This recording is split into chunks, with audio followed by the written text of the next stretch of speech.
اس لیے مولانا یوسف رحمۃ اللہ علیہ فرمایا کرتے تھے کہ دین کے پھیلانے کا تعلق تو مسلمان کے جسم سے ہے، اس کے مال سے نہیں۔ دین کے پھیلنے کا اصل تعلق، اسلام کے پھیلنے کا تعلق وہ اس کے جسم سے ہے، مال سے نہیں ہے۔ مال سے تو کسی درجے میں حقوق ادا ہو سکتے ہیں، لوگوں کا اکرام ہو سکتا ہے۔ اگر آپ نے کسی ضرورت اور پریشان حال کی مال سے مدد کر دی تو یہ مسلمان کی مدد ہوئی، اسلام کی مدد نہیں ہوئی۔ مولانا یوسف فرمایا کرتے تھے مال سے کسی مسلمان کا کام کر لینا یہ مسلمان کی مدد ہوئی، اسلام کی مدد ہوئی۔ اسلام کی مدد تو اسی وقت ہوگی جب انسان خود اپنی جانی طاقتیں صلاحیتیں لگائے، اس کی کامیابی کا تعلق اسی سے۔ انسان کی کامیابی کا تعلق ظاہری نقشوں سے ہرگز نہیں ہے، بلکہ اپنے اندر باہر کے اعضاء و جواری کو جتنا احکامات کے مطابق استعمال کرے گا اس کے بقدر کامیابی۔ فرماتے تھے مولانا یوسف رحمۃ اللہ علیہ اللہ رب العزت نے ہر ایک کو کامیابی کے اسباب برابر دیے، چاہے امیر ہو چاہے غریب ہو، چاہے حاکم ہو چاہے محکوم ہو، آقا ہو چاہے غلام ہو، ہر ایک کو کامیابی کے اسباب اللہ نے برابر دیے ہوئے ہیں۔ 2 آنکھیں یہ بھی کامیابی کا بنیادی سبب، 2 کان کامیابی کا سبب، سارے اعضاء و جواری کامیابی کے اسباب ہیں۔ لیکن کیسے ملے گی؟ ان اعضاء و جواری کا استعمال احکامات کے مطابق جتنا ہوتا چلا جائے گا اتنی کامیابی قدم چومتی چلی جائے، اور جتنا اس کے خلاف استعمال کرے گا اتنی ناکامی۔ فرماتے تھے کوئی جیل میں کوئی جنگل میں پڑا ہوا ہے اور یہ 2 آنکھیں 2 کان زبان لے کر کے وہ 100% اندر باہر کے اعضاء کو حکموں پر چلا رہا، تو جنگل میں بیٹھے ہوئے اللہ رب العزت کو کامیابی عطا فرمائے۔ جیل میں پڑے ہوئے انسان کو اللہ کامیاب کریں گے اپنی قدرت سے، کیونکہ اس نے کامیابی کی جو شرط تھی اسے پوری کر دی، جو مجاہدہ تھا اس نے پورا کر دیا، جس پر ہدایت۔ اور کوئی شخص وزیر اعظم ہے اور حاکم ہے اور اس کے بعد دنیا بھر کی ساری صدارتیں وزارتیں اور منصب ہیں، لیکن اس کے اپنے اعضاء و جواری کا استعمال احکامات کے خلاف ہے، تو اللہ تعالیٰ اسے کامیابیوں کے نقشوں میں رکھ کر کے ناکام کر کے دکھلائیں گے۔ اللہ کا ضابطہ ہے، یہ اللہ کا ضابطہ ہے۔ اس لیے میرے بھائیو دوستو بزرگوں، آپ صلی اللہ علیہ وسلم کی دین کی محنت کی سنتیں کیا ہے، اس کا علم ہونا اس سے کئی گنا زیادہ ہے جتنا کہ آپ کی عادتوں کی سنتوں کا علم ہمارے پاس۔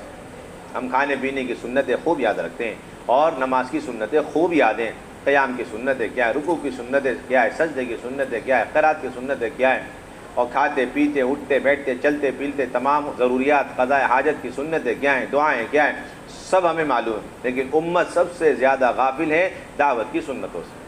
کیوں؟ اس لیے کہ امت کا ایک بہت بڑا طبقہ وجود میں آ چکا جو یہ سمجھ رہا ہے کہ دعوت اور دین کی محنت کا تعلق حضور کی سنت سے ہرگز نہیں ہے، بلکہ یہ تو زمانے کے اعتبار سے، حالات کے اعتبار سے، افراد اور شخصیتوں کے ذاتی تجربے اور رائے کے اعتبار پر یہ کام چلے گا۔ حالات کے حوالے جیسے حال ہوگا ویسے کام کرو۔ یہ تو تنظیمی مزاج ہے۔ تو کون سا مزاج ہے؟ تنظیمی مزاج۔ جسمانی عبادت کی سنتیں کیا ہے کہ اپنے جسم سے عبادت انجام دو۔ اگر بہترین کوئی آلہ تیار ہو جائے جو آپ سے بہترین اچھا قرآن پڑھے، اچھا لمبا رکوع کرے، لمبا قیام کرے، لمبا سجدہ کرے، بتاؤ وہ آپ کے بدلے اگر نماز پڑھ لے تو نماز ادا ہو جائے گی؟ جی نہیں، نماز تو آپ ہی کا کرنا ہے، آپ ہی کا کام ہے، آپ ہی کا عمل ہے، آپ ہی کو پڑھنی۔ آپ بیمار ہو گئے، کھڑے نہیں ہو سکتے، تو بیٹھ کر آپ کو پڑھنی ہی پڑھنی ہے، کوئی اور آپ کے بدلے نہیں پڑھ سکتا، آپ ہی کو پڑھنی، چاہے بیٹھ کے پڑھنی۔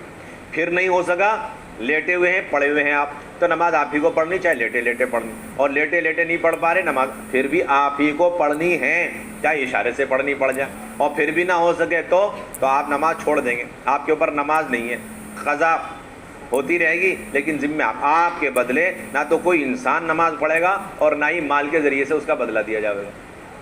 اتنی اہم عبادت، جب عبادت کے لیے یہ اصول و ضابطہ ہے، کیونکہ مجاہدہ تو حضرت انسان کے جسم میں ہے، کسی بھی آلے کے اندر مجاہدہ نہیں، آلہ تو انسان کے اندر موجود ساری جو ہے مجاہدے کو ختم کرنے کے لیے۔ آلات کیا ہے؟ انسانی تمام مجاہدے کو ختم کرنے کے لیے، یہاں تک کہ اگر وہ مر گیا، نماز نہیں پڑھ سکا، تو پھر مرنے سے پہلے اگر اس نے وصیت کی ہے تو پھر وصیت کے مطابق نماز کے فدیہ دینا واجب ہو جائے گا۔ بہرحال نماز اگر پڑھنی ہے تو یہی پڑھے گا، نہیں پڑھی ہے تو پھر مال کے ذریعے سے تو ہو سکتا ہے، لیکن اس کے بدلے کوئی انسان نماز نہیں پڑھ سکتا اور اس کے بدلے قضا نہیں کر سکتا۔ ایک عبادت کا یہ ضابطہ ہے۔ تو ساری عبادتوں کی ماں اور ساری شریعت کو زندہ کرنے والی بنیادی محنت دعوت کے اندر انسان کا بدل کوئی ہو سکتا ہے؟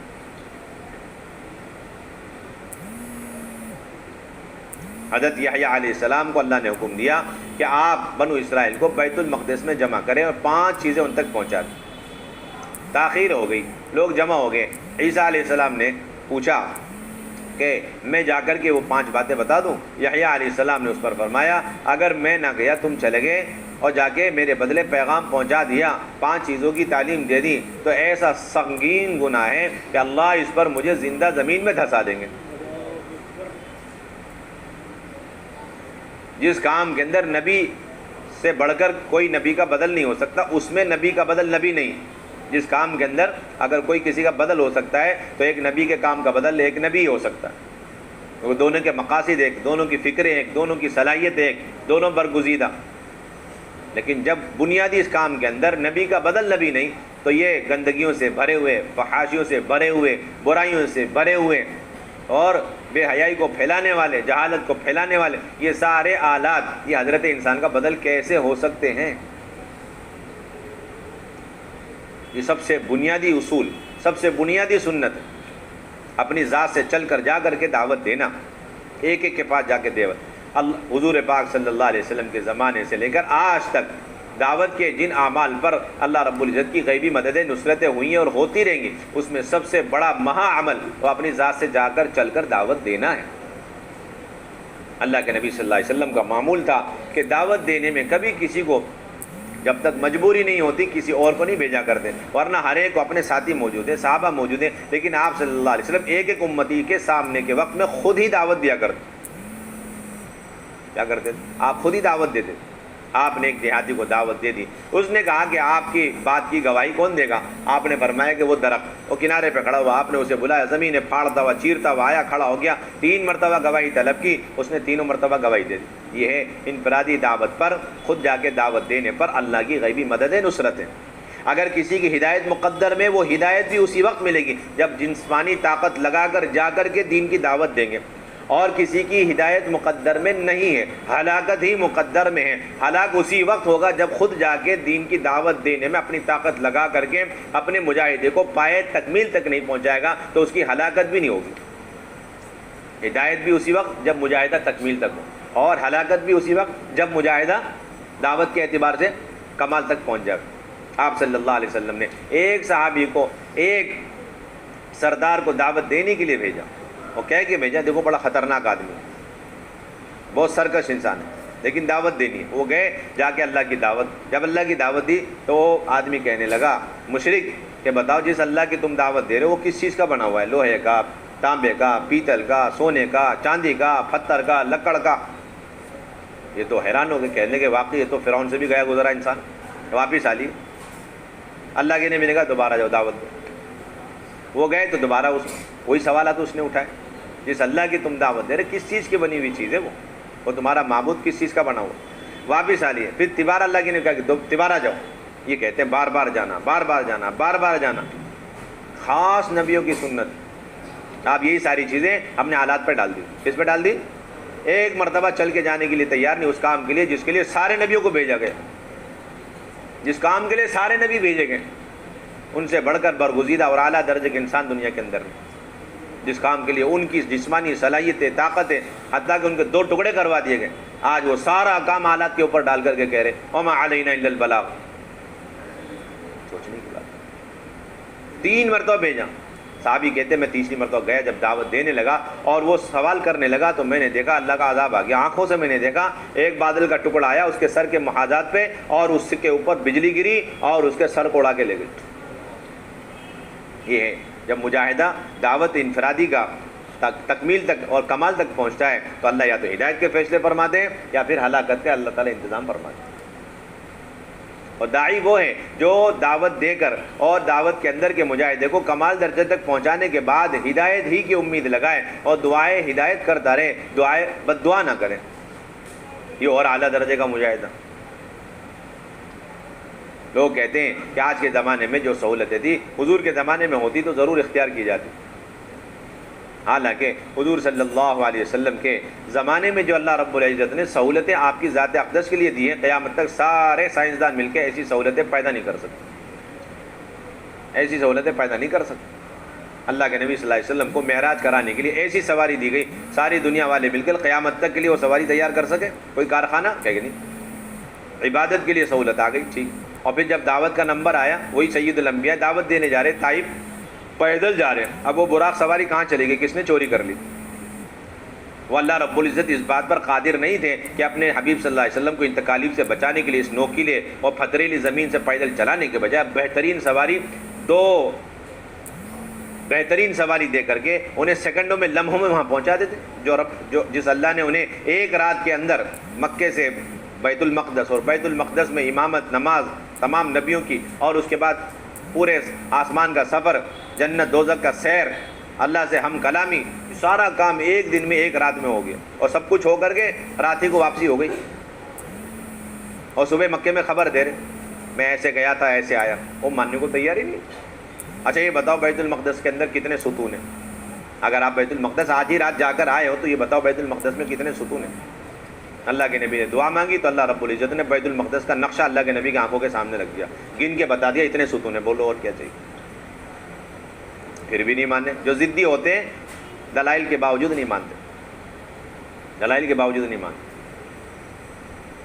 تو سب کچھ ہو گیا، تو جب طائف کے دعوت کے سفر میں اللہ کے نبی جا رہے، سواری وہاں پہنچنے کے بعد ابھی مدد نہیں آئی، سخت تکلیفیں اٹھا لی، ابھی مدد نہیں آئی، پتھر پہ پتھر، پتھر کی بارش، اور اس کے بعد جب تھک کے چور ہو کر کے ان کے خادم کہتے ہیں حضرت زید بن حارثہ رضی اللہ تعالیٰ عنہ کہ میں اور اللہ کے نبی میلوں چلتے رہے بے ہوشی کے عالم میں، ہمیں پتہ ہی نہیں، دوڑتے رہے کیونکہ پیچھے نوجوان لگا دیے گئے، پتھر مار رہے، گالیاں دے رہے اور مذاق اڑا رہے۔ جب جا کے کہیں قرار آیا تو پھر جبرائیل امین اب آئے۔ کیوں بھائی جبرائیل امین پہلے کیوں نہیں آئے؟ وہ فرشتے لے کر آئے جو دو پہاڑوں کو ملا کر کے طائف والوں کو کچل کے رکھ سکتے ہیں، وہ فرشتے پہلے کیوں نہیں آئے اللہ کے نبی کے جسم پر پتھر روکنے سے؟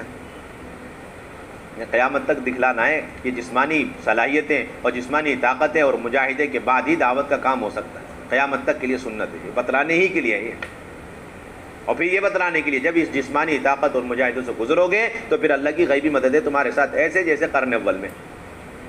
یہ ترتیب ہے اس کی۔ ہم مجاہدہ کرنا نہیں چاہتے اور چاہتے ہدایت بھی مل جاوے جن کے مقدر میں، اور چاہتے ہلاکت بھی ہو جاوے جن کے مقدر میں ہدایت نہیں، دونوں چیزیں ناممکنات میں سے۔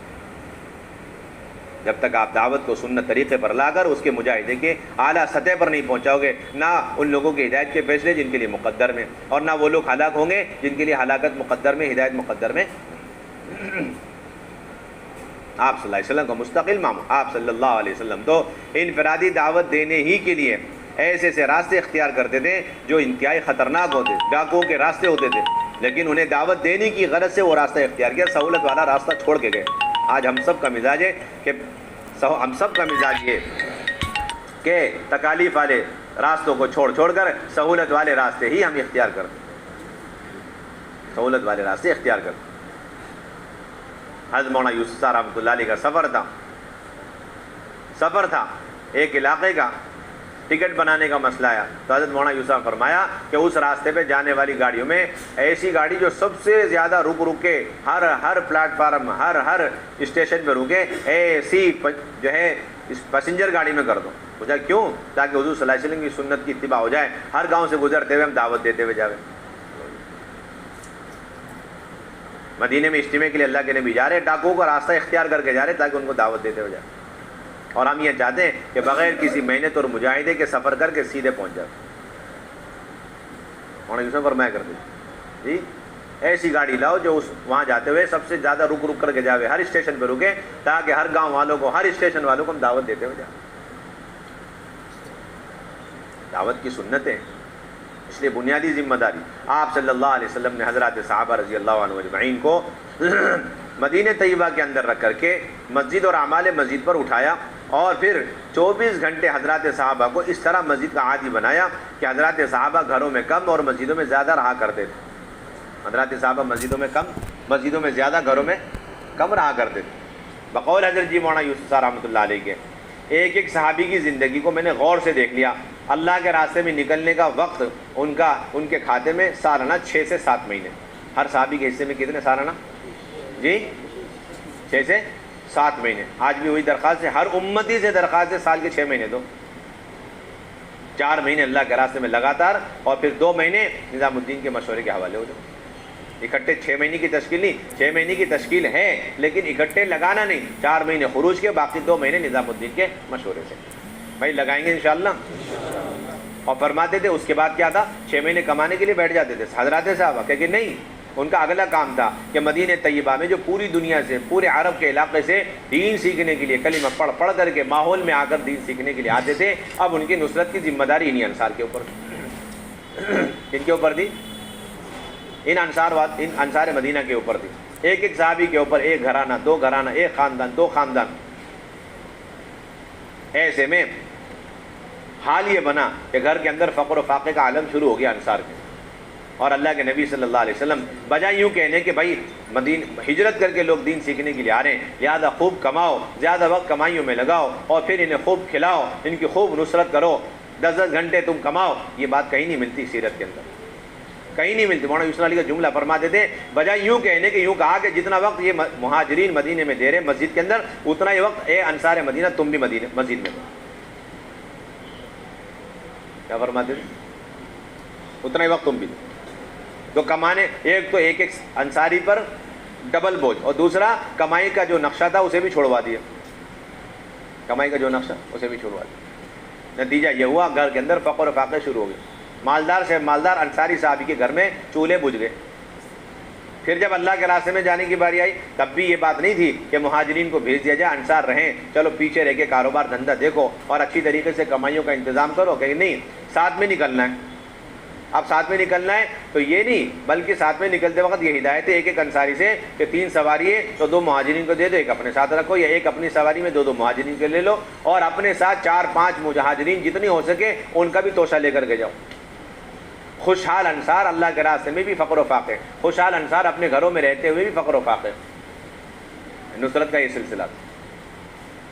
اس طرح اندر سے لے کے باہر تک فقر و فاقے کی بنیاد پر نصرت کا سلسلہ قائم ہوا. مولانا یوسف علی کے جملے تھے، اس سے اللہ خوش ہو کر ان کی برکت سے سارے جزیرۃ العرب کو اللہ نے ہدایت دے دی. تو فرماتے تھے 6 سے 7 مہینے خروج کے اور 3 سے 4 مہینے مسجد کے. اس طرح ایک ایک صحابی کے اندر باہر سے 8-9 مہینے کم سے کم دین کے کام میں لگتے تھے، اور بڑی مشکل سے 4 مہینے 3 مہینے اپنے کمائی دھمائی کے لیے. فرماتے تھے یہ ہے وہ محنت کا نقشہ جس پر حضور صلی اللہ علیہ وسلم نے انصار مدینہ اور مہاجرین کو کھڑا فرمایا، قائم فرمایا، اور اس پر اللہ راضی ہو گئے، اور اس کی بنیاد پر اللہ نے ہدایت کی ہوائیں چلا دی اور ان کو ہدایت کا ذریعہ بنایا. اور فرماتے تھے آگے مولانا صلی اللہ علیہ وسلم، جب بھی یہ دین کی محنت کا نقشہ خروج کا ہو یا مقامی کام کا ہو، جب یہ ٹوٹے گا کسی بھی زمانے میں، کسی بھی دور میں، کسی بھی طبقے کے اندر، اگر یہ محنت کا نقشہ ٹوٹے گا تو فوراً بے دینی عام ہو جائے گی، چاہے وہ صحابہ کی جماعت کیوں نہ ہو، چاہے صحابہ کی جماعت کیوں نہ ہو. صحابہ نے تو توڑا نہیں. مولانا یہ فرمایا کرتے تھے اللہ تعالیٰ نے یہ دکھلانے کے لیے کہ یہ محنت اور محنت کا یہ نقشہ یہ حضور کے ساتھ، حضور کے صحابہ کے ساتھ، حضور کے زمانے کے ساتھ اور مدینے کے ساتھ خاص نہیں ہے. یہ قیامت تک کے لیے اینٹی بائیوٹک اور قیامت تک کے لیے نسخہ اور دوا ہے. اس امت کا جو طبقہ جس زمانے میں جس جگہ یہی محنت کا نقشہ اٹھا کے کھڑا ہو جائے گا، اللہ رب العزت مدینے جیسا ہی ماحول بنا دے گا. یہ فرما دیتے. چنانچہ حضور صلی اللہ علیہ وسلم کے انتقال کے بعد وہ نقشہ تھوڑے دنوں کے لیے ٹوٹ گیا، اور فرماتے تھے اللہ ہی نے توڑا. کیا فرماتے تھے؟ ہاں، اللہ ہی نے توڑ دیا، چند دن کے لیے توڑ دیا. جو جماعت جانی تھی اللہ کے راستے میں نقد، وہ نکلی نہیں. نتیجہ یہ ہوا کہ طائف، مکہ، مدینہ، 3 کو چھوڑ کر سارا جزیرۃ العرب میں ارتداد پھیل گیا، لوگ مرتد ہو گئے. صرف ایک قبیلہ بنو حنیفہ کا 40,000 کی تعداد لے کر کے مسیلمہ کذاب کے ساتھ جا کے شامل ہو گئے. بتاؤ، 1400 سال پہلے سید الانبیاء صلی اللہ علیہ وسلم کی محنت کے بعد ایک ہفتے اس نقشے کے ٹوٹنے پر اتنا خطرناک ارتداد. آج 1400 سال بعد اگر پوری امت اجتماعی طور پر اس محنت کے نقشے کو چھوڑے ہوئے تو بتاؤ کتنا ارتداد پھیلے گا. پھر صدیق اکبر رضی اللہ تعالیٰ عنہ کے ذریعے اللہ رب العزت نے محنت کا نقشہ دوبارہ قائم کیا، اور 2.5 سال کے اندر دوبارہ وہی دین کا ماحول اور معیار قائم ہو گیا. یہ قیامت تک چلتا رہتا. آج اس محنت کے ذریعے سے یہی چاہا جا رہا ہے کہ خروج کے اعتبار سے بھی وہ نقشہ قائم ہو، اور پھر مقام کے اعتبار سے بھی وہی نقشہ قائم ہو جائے. اللہ کے راستے میں ہر سال کے 6 مہینے اور ادنا درجہ ہر سال کے 4 مہینے، اور مسجد کے اعتبار سے مہینے کے 10 دن، مسجد کے اعتبار سے مہینے کے 10 دن، اعلیٰ درجے کی بات ہے 10 دن لگاتار دے دو، اتنا نہیں ہے تو پھر ہر ہفتے ایک جماعت بنا کے لے جاؤ اپنی مسجد سے، ہر ہفتے ایک جماعت بناؤ، اس ہفتے پہلا ہفتہ 10 آدمیوں کو لے گئے، پھر اگلا ہفتہ 10 آدمیوں کو لے گئے، پھر تیسرا ہفتہ 10 آدمیوں کو بنا کے لے گئے، پہلے ہفتے میں ایک گاؤں میں لے گئے، اگلے ہفتے میں دوسرے گاؤں میں لے گئے، تیسرے ہفتے میں تیسرے گاؤں میں لے گئے، اس طرح 30 بندوں کا فائدہ اور 3 گاؤں کے لوگوں کا ہدایت کا سبب اور ذریعہ آپ بنے، یہ اصل محنت کا خلاصہ ہے، یہ اصل بنیاد ہے۔ اور مسجدوں کے اندر 8 گھنٹے دو، ورنہ صحابہ کا تو معمول تھا 24 گھنٹے مسجد میں دینے کا، کتنے گھنٹے؟ 24 گھنٹے۔ اس طرح مسجد کو حضرات صحابہ وقت دیا کرتے تھے کہ اپنے تمام ضروریات تقاضوں سے صحابہ رضی اللہ عنہم اجمعین وقت کی ترتیب اس طرح بناتے تھے۔ بعض صحابہ کا تو نہ بیوی نہ بچے اور باہر کے کوئی کاروبار دھندا کچھ نہیں، تو ایسی ایک بہت بڑی تعداد تھی، ان کا کام ہی تھا 24 گھنٹے مسجد میں پڑے رہنا، ایک جماعت تو یہ تھی۔ اس ترتیب پر بھی آنا ضروری ہے آپ حضرات کا اور پوری امت کا۔ یہ کون تھے؟ یہ اصحاب صفہ تھے، یہ صرف خدمت کے لیے جاتے تھے اور خدمت سے فارغ ہو کے مسجد میں پڑ گئے۔ ابو ذر غفاری ہیں اور حضرت بلال ہیں اور اسی طریقے سے فقراء مہاجرین ہیں، ان کا مستقل کام تھا، مسجد میں پڑے رہتے تھے۔ اور بعض وہ تھے جن کا کچھ کام دھندا تھا، ان کی ترتیب یہ تھی کہ ایک دن وہ کام دھندے میں اور ایک دن مسجد میں، جیسے حضرت عمر وغیرہ نے ترتیب بنائی، ایک دن کام دھندے کے لیے اور ایک دن پورا مسجد کے لیے۔ اور بعض وہ تھے جو دن کا اکثر حصہ دیا کرے، بعض وہ تھے جو رات بھر کا وقت دیتے تھے، پھر رات بھر وقت دینے والے بھی 2 حصوں میں تھے۔ بیچ رات میں اذان ہوا کرتی تھی مدینہ طیبہ میں، تاکہ وہ لوگ گھر چلے جائیں جو عشاء کے بعد سے مسجد میں ہیں، اور وہ لوگ مسجد آ جائیں جو عشاء کے بعد سے گھر میں بیٹھے ہوئے۔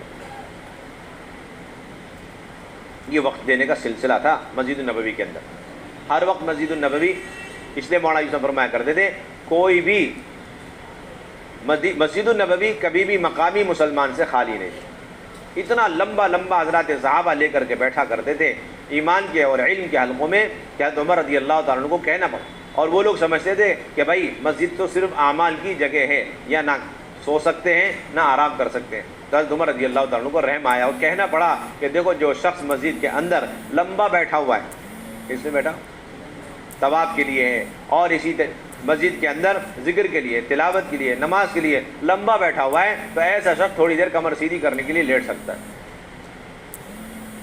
اتنا لمبا صحابہ مسجد کو وقت دیا کرتے تھے، اور یہ نہیں تھا جن کا گھر نہیں ہے وہی مسجد میں رہا کرتے تھے، بلکہ جن کے مکانات ہوا کرتے تھے وہ بھی مسجد کے اعمال میں اتنا مصروف رہتے تھے کہ تھک کے چور ہو کر کے مسجد ہی میں تھوڑی دیر لیٹ جایا کرتے۔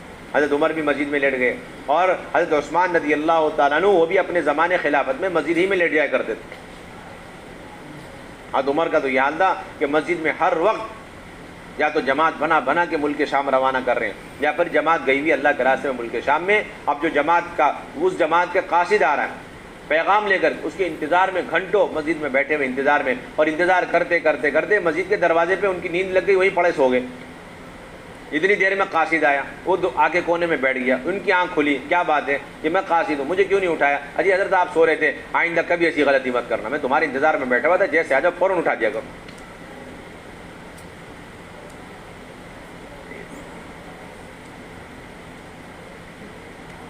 قاصد سے سارے حالات لے رہے ہیں، کارگزاری کا مجلس مسجد کے اندر لگی ہوئی، آپ صلی اللہ علیہ وسلم کا بھی معمول جو آتے تھے ان کی کارگزاری مسجد میں، اللہ کے راستے میں جانا ہے اس کی تشکیل ہے مسجد کے اندر۔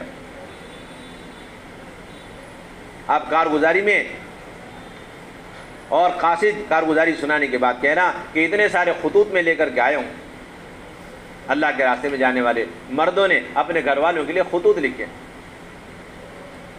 حضرت عمر رضی اللہ تعالیٰ عنہ وہ خطوط اپنے ہاتھ میں لے کر گھر گھر جا کے خود تقسیم کرتے تھے۔ اب لوگ کہتے ہیں کہ 2-2.5 گھنٹے کریں کیا؟ یوں کہتے ہیں، یہ سارے کام مسجد کے اعمال میں سے، یہ دل جوئی کے کام ہیں، ساتھیوں کی رعایت، ان کے گھر والوں کی خیر خبر، یہ ہے وہ۔